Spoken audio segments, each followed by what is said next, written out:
हर किसी की एक कॉमन विश होती है, age slowly and look younger.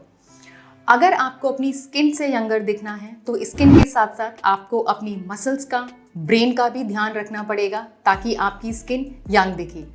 Hello everyone, I am doctor Neha Yadav, your dermatologist, और आज इस वीडियो में हम ऐसे कुछ सप्लीमेंट्स के बारे में बात करेंगे जिन्हें हम अपनी डाइट में अगर इंक्लूड करें तो हमारी स्किन और उसके साथ साथ हमारी इंटरनल बॉडी भी स्लोली एज करेगी। ये वो सप्लीमेंट्स हैं जो साइंस बैक्ड हैं। हम इनके बारे में बात करेंगे, वो कैसे काम करते हैं and why you should include them in your life. So let's begin with the most hyped anti-aging supplement, collagen peptides. Collagen हमारी बॉडी का एक स्ट्रक्चरल प्रोटीन है। जैसे जैसे हमारी एज बढ़ती है बॉडी में कोलैजन कम होता जाता है, जिसकी वजह से हमारे साइंस ऑफ एजिंग आने लगते हैं, यानी रिंकल्स, सैगिंग, ये सब आने लगते हैं। बहुत सारी स्टडीज़ ने ये प्रूव किया है कि कोलैजन सप्लीमेंट्स लेने से साइंस ऑफ एजिंग कम होते हैं, स्किन का हाइड्रेशन फैक्टर बढ़ने लगता है। अभी मार्केट में बहुत सारे कोलैजन पेप्टाइड्स का क्रेज बना हुआ है। There are 3 main sources of collagens, namely marine collagen, bovine collagen and vegetarian collagen. Bovine collagen is not allowed in our country for obvious reasons, तो we are down to marine and vegetarian collagen। तो उसमें भी marine collagen is the best form, और उसमें भी अगर आप collagen peptides ले रहे हैं अपनी डाइट में तो you should take hydrolyzed form of collagen because they have got better absorption and better bioavailability.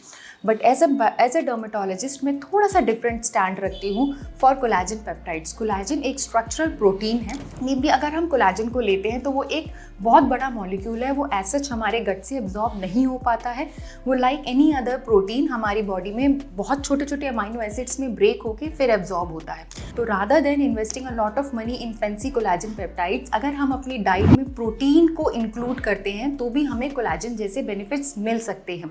साथ ही साथ हमें अपनी बॉडी को स्ट्रेंथ ट्रेनिंग के लिए एक्सपोज करना चाहिए, जिससे हमारी बॉडी खुद ही नेचुरली कोलैजन को बहुत अच्छी तरीके से बना सकती है। साथ ही बहुत ही सारे विटामिन सी रिच फ्रूट्स लें जिससे कोलैजन का इंटीग्रेशन बहुत अच्छा हो सके। तो कोलैजन हमारी बॉडी की एंटी एजिंग के लिए बहुत इंपॉर्टेंट है, बट कोलैजन को लेने के लिए हमें प्रोटीन्स साथ के साथ में मसल एक्टिविटी का बहुत ज़्यादा ध्यान रखना चाहिए।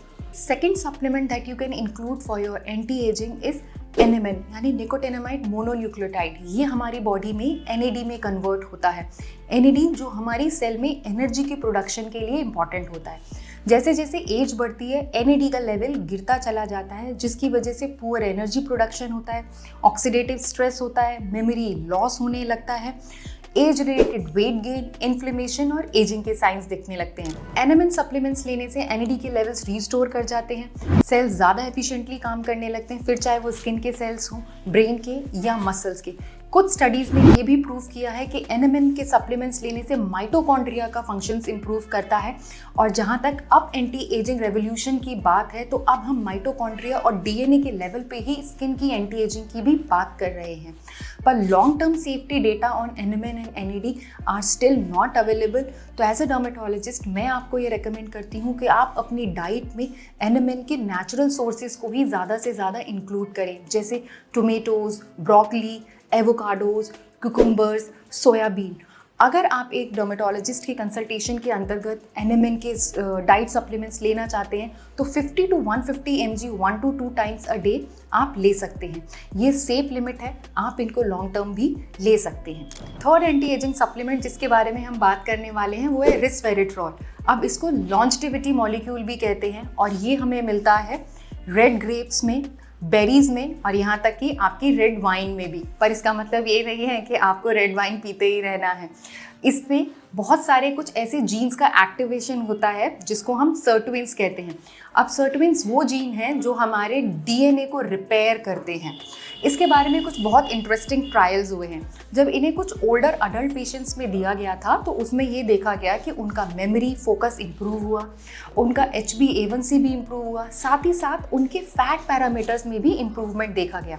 तो ना कि ये सिर्फ आपके ब्रेन के लिए अच्छे हैं, ये आपके ग्लूकोज मेटाबॉलिज्म मेटाबॉलिज्म के लिए और आपके फैट मेटाबॉलिज्म पे भी अच्छा काम करते हैं। एक और स्टडी भी करी गई थी रेस्वेरेट्रॉल पे, जहाँ पर ये हाई डोजेज में दिया गया था। वहाँ ये देखा गया कि इससे आपका कॉग्निटिव फंक्शन भी बहुत इंप्रूव करता है, आपका ग्लूकोज मेटाबॉलिज्म बहुत अच्छा रहता है। तो जैसा जैसा हम देखते हैं कि एज के साथ साथ हमारा कॉग्निशन कम होता चला जाता है, हमारा ब्लड शुगर का थोड़ा सा प्रॉब्लम रहता है, तो ये उस पर भी काम करता है। साथ में ये हमारे डीएनए का रिपेयर करता है। तो the newer anti ageing science in skin also focus at the DNA repair in our skin. So when we take resveratrol तो आपकी स्किन का भी डीएनए रिपेयर मैकेनिज्म अच्छा रहता है, जिससे आपकी स्किन के एजिंग साइंस स्लोली आते हैं, कम आते हैं और आप बहुत ज़्यादा लंबे समय तक यूथफुल रहते हैं, बहुत ज़्यादा समय तक ब्राइट और शाइनी दिखाई देते हैं। Now there is another thing, NMN और रिस्वेरेट्रॉल एक दूसरे के एक्शंस को कॉम्प्लीमेंट करते हैं। जो एनेमिन है वो एनएडी लेवल्स को बढ़ाता है एंड जो रेस्वेरेट्रॉल है वो आपके सर्टविन्स जीन्स को एक्टिवेट करता है and sirtuins they also act via NAD. तो अगर आप रेस्वेरेट्रॉल को और एनेमिन को साथ में लेते हैं तो ये एक कॉम्प्लीमेंट्री इफेक्ट करते हैं। तो अगर ये साथ में दोनों का कॉम्बिनेशन लेते हैं then it acts as a booster effect for your anti ageing protocol. Fourth supplement जिसके बारे में हम बात करेंगे वो है एस्टाजेंथिन। एस्टाजेंथिन एक बहुत पावरफुल एंटीऑक्सीडेंट है जो कि हमें सैल्मन, माइक्रोएल्गी और कुछ बैक्टीरिया से मिलता है। ये एक एंटीऑक्सीडेंट है जो कि रिएक्टिव ऑक्सीजन स्पीशीज और रिएक्टिव नाइट्रोजन स्पीशीज को न्यूट्रलाइज करके बॉडी को फ्री रेडिकल डैमेज से बचाता है।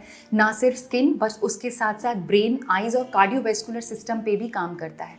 स्टडीज ने शो किया है कि ये इतना पावरफुल एंटीऑक्सीडेंट है that this is 6000 times more potent than vitamin C and 700 times more potent than vitamin E. तो इसे इंटरनल सनस्क्रीन भी कहा जाता है क्योंकि ये बॉडी को यूवी रेडिएशंस के डैमेज से भी बचाता है। स्टडीज़ ने ये बताया है कि अगर हम एस्टाजेंथिन को रेगुलरली लेते हैं तो ये स्किन की इलास्टिसिटी को इम्प्रूव करता है, स्किन के हाइड्रेशन फैक्टर को बचाकर स्किन के हाइड्रेशन फैक्टर को इम्प्रूव करके साइंस ऑफ एजिंग को कम करता है। एक और स्टडी ने ये भी प्रूव किया था कि 6 to 8 वीक्स तक अगर एस्टाजेंथिन को रेगुलरली लिया जाता है तो डीप साइंस ऑफ एजिंग यानी डीप रिंकल्स जो होते हैं उनकी भी डेप्थ को रिड्यूस किया जाता है। तो मैं ये बहुत स्ट्रांगली बिलीव करती हूँ कि अगर आप एक ओरल एंटीऑक्सीडेंट अपनी स्किन के लिए इनकॉर्पोरेट करना चाहते हैं जो कि ना सिर्फ आपकी स्किन पर बट आपकी आइज़ के लिए, आपके कार्डियोवैस्कुलर सिस्टम के लिए भी बहुत अच्छे से काम करे, तो आप एस्टाजेंथिन को बिना सोचे समझे अपनी एंटी एजिंग प्रोटोकॉल में इंक्लूड कर सकते हैं। बट हाँ, ब्रांड्स का काफ़ी ज़्यादा ध्यान रखना पड़ता है बिकॉज नॉट एवरी ब्रांड आपको बहुत अच्छे से उसका इक्वल कॉन्सेंट्रेशन प्रोवाइड कर पाता है। फिफ्थ सप्लीमेंट जिसके बारे में हम बात करेंगे वो है क्रिएटिनिन। क्रिएटिनिन लोगों को लगता है कि ये सिर्फ जिम वालों के लिए है, बट ऐसा नहीं है। It is one of the most researched molecule world wide और ये एंटी एजिंग और लॉन्गेविटी में बिल्कुल डायरेक्ट लिंक रखता है। क्रिएटिनिन डायरेक्टली हमारी बॉडी में एटीपी के प्रोडक्शन के लिए रिस्पॉन्सिबल है और एटीपी हमें एनर्जी देता है। जैसे जैसे हमारी एज बढ़ती चली जाती है एटीपी का प्रोडक्शन कम होने लगता है और इसीलिए हमें फटीग, मसल लॉस और ब्रेन फॉग जैसे साइंस दिखाई देने लगते हैं। तो क्रिएटिनिन के सप्लीमेंट से क्या होता है, एटीपी का रिस्टोरेशन होने लगता है जिससे ब्रेन फॉग कम होने लगता है, मसल स्ट्रेंथ ज़्यादा आने लगती है, हमारे ब्रेन का, हमारी मसल का परफॉर्मेंस बहुत अच्छे से आने लगता है। मसल स्ट्रेंथ बढ़ेगी, ब्रेन का परफॉर्मेंस बढ़ेगा। और अगर इसके साथ साथ क्या होगा, जब हमारी मसल स्ट्रेंथ बढ़ने लगती है तो ब्लड का सर्कुलेशन ज़्यादा होने लगता है जिसके साइंस हमारी स्किन पे भी दिखाई देने लगते हैं, यानी कि हमारी स्किन की भी एंटी एजिंग साथ साथ होने लगती है।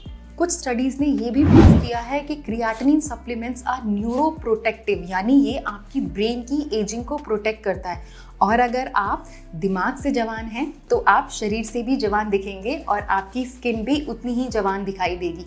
तो अगर आप फिजिकली एक्टिव हैं, 30 की एज के ऊपर हैं, तो creatinine is a very good supplement for you but in very recommended dosages. So creatinine सिर्फ एक जिम सप्लीमेंट नहीं है, ये हमारे सेलुलर यूथफुलनेस का सपोर्ट स्ट्रक्चर है।